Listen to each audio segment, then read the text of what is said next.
Primeiro, só aqui um registro breve. Integro o Parlasul e, portanto, junto com outros parlamentares aqui do Senado e da Câmara, vamos estar presentes em mais uma sessão plenária do Parlasul, na cidade de Montevidéu. E dentro do Parlasul eu faço parte exatamente da Comissão de Educação e Cultura. E lá, senadora Gleisi, vamos tratar exatamente do seminário que nós estamos realizando, né, a nível do Mercosul, sobre o tema da educação, né, um tema por demais estratégico para o Brasil, para os destinos do Mercosul, para a América do Sul. Mas, senhor presidente, eu quero aqui também, de forma muito breve, fazer um registro do episódio na Comissão de Assuntos Econômicos e colocar aqui de maneira muito clara: a temperatura se elevou, era natural que isso acontecesse, primeiro diante do momento grave pelo qual passa o país, e por isso mesmo é que nós da oposição considerávamos e deixamos isso muito claro, que nós íamos usar de todos os argumentos que nós dispunhamos para evitar que o relatório do ilustre senador Ferraço fosse lido. Até porque o mesmo senador Ferraço, relator da matéria na CAI, a semana passada, após a delação bomba do grupo JBS, que envolve, né, diretamente o presidente da República, acusações gravíssimas de prática de suborno, de crime de responsabilidade administrativa.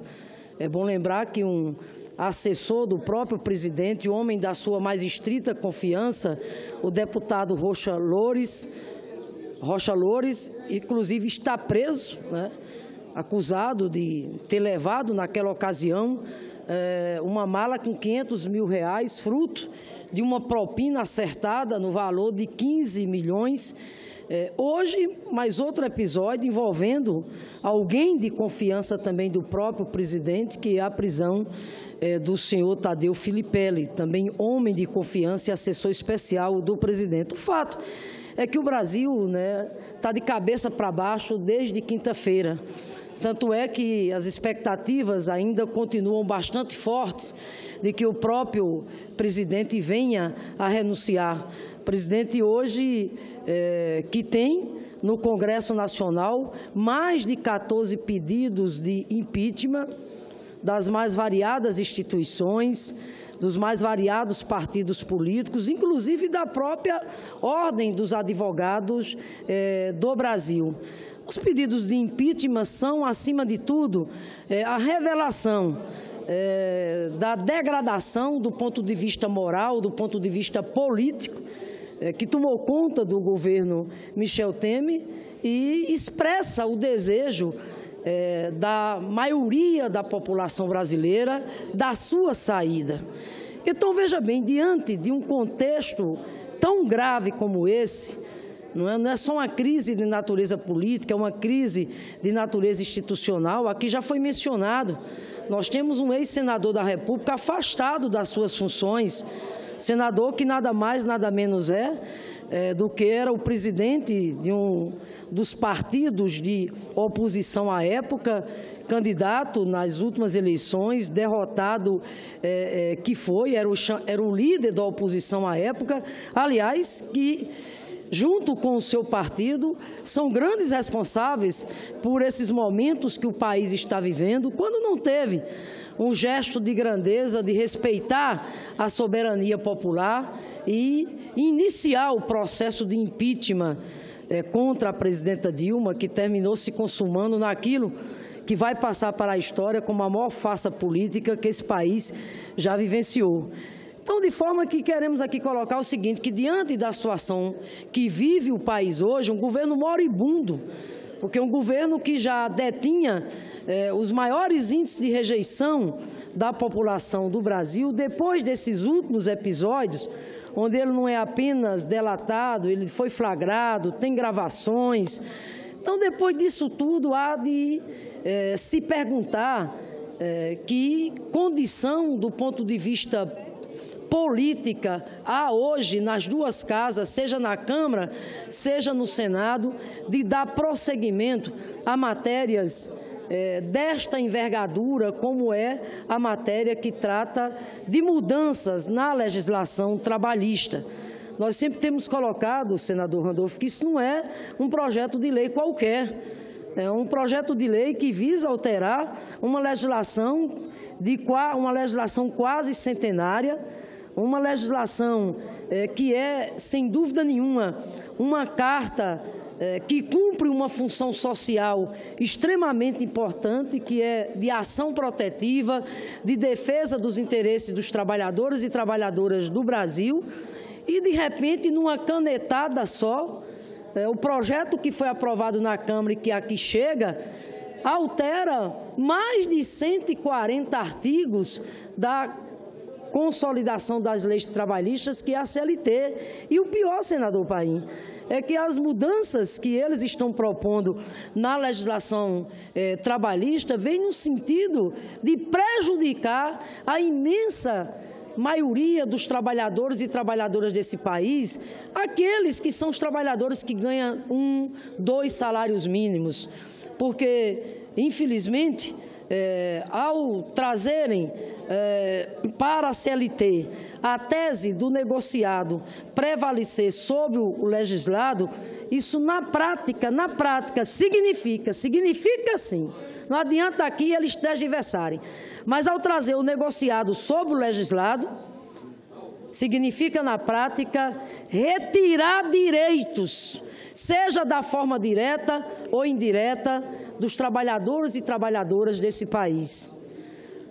Associada, inclusive, a outra mudança perversa na legislação trabalhista, através do projeto de lei que veio da Câmara, que é asfixiar os sindicatos, quando, através de uma ruptura, retira a sustentação financeira dos sindicatos, chamado fim da contribuição sindical, e quando, baseado no negociado sobre o legislado, agora vai priorizar a negociação do indivíduo com a empresa. Na prática, portanto, acabando com a função primordial, que é exatamente a negociação coletiva, e aí que entra a figura e o papel do sindicato.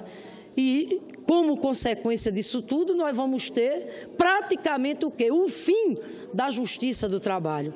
Então, eu concedo a parte ao senador Paim, no sentido de dizer que nós, da bancada da oposição, hoje na CAI, exercemos o nosso direito de protestar, exercemos o nosso direito de lutar em defesa das causas que nós acreditamos, pelas convicções firmes que nós temos, e não existe uma causa mais nobre do que zelar pelos direitos dos trabalhadores e trabalhadoras, na hora em que, de acordo com as nossas convicções, esses direitos estão seriamente ameaçados através desse projeto de lei que está tramitando aqui e que, repito, para nossa surpresa, porque o relator teria suspendido em função exatamente da crise, e hoje nós somos surpreendidos com a iniciativa lá de leitura do relatório. Concedo a parte ao senador Paim. Senadora Fátima Bezerra, eu fiz questão de fazer uma parte a Vossa Excelência. Um tema como esse, que toca na vida de 200 milhões de brasileiros. Porque quem já não está no trabalho sonha em ter um bom trabalho. Esse tema tem que ser falado todo dia nesse plenário. E Vossa Excelência tem sido quase que uma pastora que traz o tema todo dia para o plenário. Eu tenho ido na mesma linha. Sob a sua liderança competente e firme. Porque Vossa Excelência, inclusive, é muito feliz no discurso que faz. Foi citando ponto por ponto. Só que precisaria mais horas para a senhora falar, porque são 200 mudanças. Por mais que a gente venha à tribuna, não dá para discorrer sobre tudo. É muita maldade num projeto só. E todos os debates que nós temos participado, como foi hoje pela manhã, quando a gente pergunta assim, olhando no olho dos painelistas, dos convidados, que defendem essa reforma, se ele acredita que essa reforma vai gerar um emprego, todos eles admitem que não. Quando a gente mostra as pesquisas que foram feitas, inclusive em outros países, como hoje de manhã lembramos o caso da Espanha, exatamente, eles reconhecem que, de fato, não gerou emprego.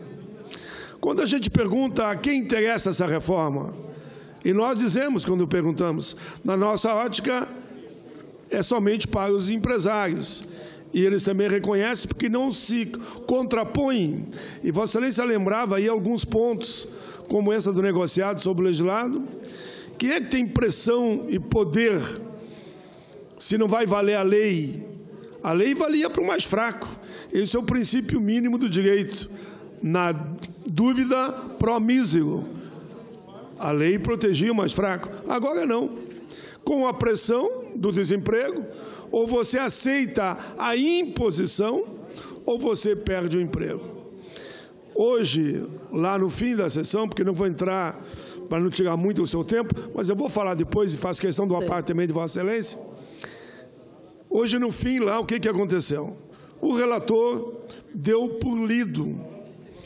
Deu por lido somente isso e encerrou a sessão. Consequentemente, a semana que vem vai voltar a mesma polêmica. Nós queremos discutir o relatório, porque vamos querer conhecer o relatório, porque ninguém conhece. Até o fim da sessão, o relatório não estava em lugar nenhum. Lugar nenhum. E ele mesmo justificava que ele precisava ouvir os convidados de hoje. Ouviu. Então, a semana que vem, nós vamos discutir o relatório. Depois, com certeza, vamos vendo o relatório se nós vamos querer votar as emendas, emendas por emendas. E são 150 e poucas emendas. Queremos votar as emendas, queremos defender as emendas. E o fórum é aquele. Depois, teremos ainda pedidos de vista. Olha, se respeitarem o regimento, eles não votam essa matéria antes do recesso. Só respeitarem o regimento, que eu espero que respeitem, em matéria de cumprir os prazos. Esse debate nós vamos continuar fazendo. Nem iniciou a discussão do tema na primeira comissão, onde eu vou querer defender as minhas emendas. Vossa Excelência vai querer defender as suas. Por isso, senadora, que eu estou mais de convencido na linha de Vossa Excelência. O melhor nesse momento é parar com essas duas reformas. Vamos voltar a um clima de equilíbrio e vamos discutir a crise política que o país atravessa. Exatamente. Com essas denúncias da maior gravidade, calcule, eu disse lá com outras palavras hoje, se fosse na época do período pró-impeachment, que houvesse discussões... Da presidenta Dilma. Da presidenta Dilma, sim, que a gente trouxesse, olha, vamos discutir a reforma tributária, vamos discutir a reforma política, eleitoral e partidária. Eles iam dizer que era obstrução para não deixar o processo andar. Nesse momento, o que nós estamos querendo, até é favorável a eles, nós queremos continuar discutindo a reforma trabalhista. Eles não querem. Nós queremos que a Câmara aprofunde o debate da reforma da Previdência. Me parece que não querem. Para que essa pressa desesperada? O pedido de impeachment nem está ainda aceito. Então não tem por que esse pavor todo criado. Agora, se o tribunal decidir, se ele decidir renunciar, bom, daí vamos para as etapas posteriores, com o novo presidente eleito, sim, discutir as reformas, que, enfim, com que aquele respaldado pelo voto popular apresentar à nação. Parabéns a Vossa Excelência. Eu que agradeço, senador Paim, o importante é a parte que Vossa Excelência faz ao nosso pronunciamento, pela representatividade que ele tem, pela legitimidade que ele tem, pelo quanto o Brasil reconhece na sua trajetória político-parlamentar um compromisso irrenunciável com a luta em defesa dos direitos sociais, dos direitos trabalhistas, dos trabalhadores e trabalhadoras do Brasil, seja da ativa, né, sejam os trabalhadores e trabalhadoras aposentados. Segundo, senador Paim, quero aqui também reforçar o que Vossa Excelência coloca, porque, veja bem, quando nós lá, a bancada da oposição, enfim, lutamos fortemente, como a gente lutou hoje, para impedir a tramitação dessas reformas, a nossa luta não tem conotação de natureza pessoal, né, ali no âmbito da Comissão de Assuntos Econômicos. Reconhecemos o papel do senador Tasso, de condutor, enquanto presidente da Comissão de Assuntos Econômicos, mas a nossa posição ela é de natureza política. Nós estamos ali enquanto oposição, inclusive enquanto minoria que nós somos, lutando bravamente, e vamos continuar lutando, para impedir que essas reformas avancem, pelo quanto nós consideramos que elas são prejudiciais aos trabalhadores e trabalhadoras do Brasil. De forma que lamentamos, sim, o que aconteceu na Comissão de Assuntos Econômicos, até porque o próprio relator, senador Ricardo Ferraz, havia dito a Vossa Excelência semana passada, colocou no tweet que, diante dessa grave crise, ele estaria suspendendo a apresentação do relatório dele. Aliás, o próprio senador, que inclusive tem se colocado frente a essa crise política, defendendo, inclusive, que o partido ao qual ele pertence deixe a base do governo. Daí a nossa surpresa de terem mudado de opinião, né? E a pergunta que nós fizemos lá, mudou de opinião por quê? A crise, ela melhorou, quer dizer, a crise, o que foi que houve?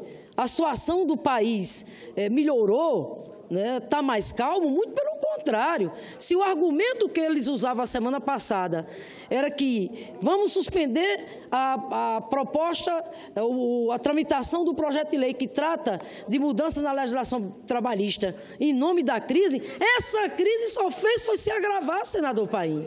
Só fez foi se agravar. Daí por quê?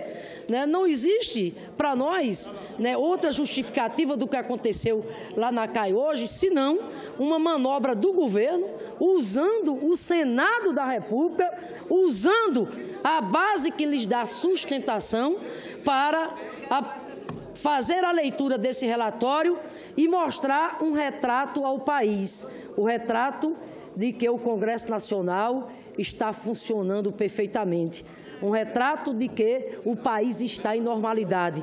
E como é que esse país pode estar em normalidade quando, mais uma vez aqui reafirmo, vive uma das crises mais profundas do ponto de vista de legitimidade, do ponto de vista do ambiente político, do ponto de vista institucional. Volto a dizer, são 14 pedidos de impeachment. Volto aqui a colocar rejeição popular recorde. Volto aqui a colocar. Tem o ministro Fachin pediu abertura de inquérito contra o presidente da República, acusado nesse momento de prática de suborno, de atos de corrupção, de crime de responsabilidade administrativa. Quer dizer, um governo que todos nós sabemos como foi que ele entrou, pelaquela porta dos fundos, fruto, infelizmente, né, do golpe parlamentar que aqui foi perpetrado. Quero mais só um pouquinho, senador Cidinho, só para terminar. Então, diante desse cenário, senador Paim, que nós julgamos que é de uma violência sem tamanho, né, o Congresso Nacional tocar matérias como essa, como o senhor bem aqui colocou, que mexe com os sonhos, mexe com os desejos, mexe com os direitos conquistados, frutos esses direitos de muita luta, mas de muita luta. Então, eu quero encerrar, senador Paim, dizendo que nós não vamos desistir da luta de maneira nenhuma. Caravanas e mais caravanas estão chegando a Brasília. Rio Grande do Norte foram mais de 12 ônibus, todos os estados do Brasil. Provavelmente nós vamos viver aqui amanhã, em Brasília, uma das mais belas e fortes manifestações de caráter democrático em defesa, primeiro, da democracia, pedindo a saída desse presidente, porque não tem condições, mas exigindo a saída pela democracia respeitando a soberania popular através da realização de eleições diretas, para que a gente possa realmente avançar na nossa luta, que é por nenhum direito a menos, e essa luta por nenhum direito a menos passa fundamentalmente por barrar essas reformas. Daí porque reafirmo que o senador Paim aqui colocou, que esse Congresso deve se debruçar nesse momento é sobre essa crise política grave e buscar as saídas, repito, através das diretas já, para que o país possa reencontrar o caminho com seu povo de pacificação e para que a gente possa realmente dar um novo rumo a esse país, né? Com um projeto de desenvolvimento nacional, com emprego, com geração de renda, com inclusão social e com respeito aos direitos sociais do povo brasileiro. Então, amanhã, Paim, ocupa Brasília, né, que os trabalhadores e trabalhadoras de todo o país que aqui estão vindo sejam aqui recebidos com o devido respeito, porque eles estão aqui para lutar pelos seus direitos, ao mesmo tempo em que eles vêm para colocar reformas não e dizer que o caminho é pela democracia, o caminho é direta já. Muito obrigado.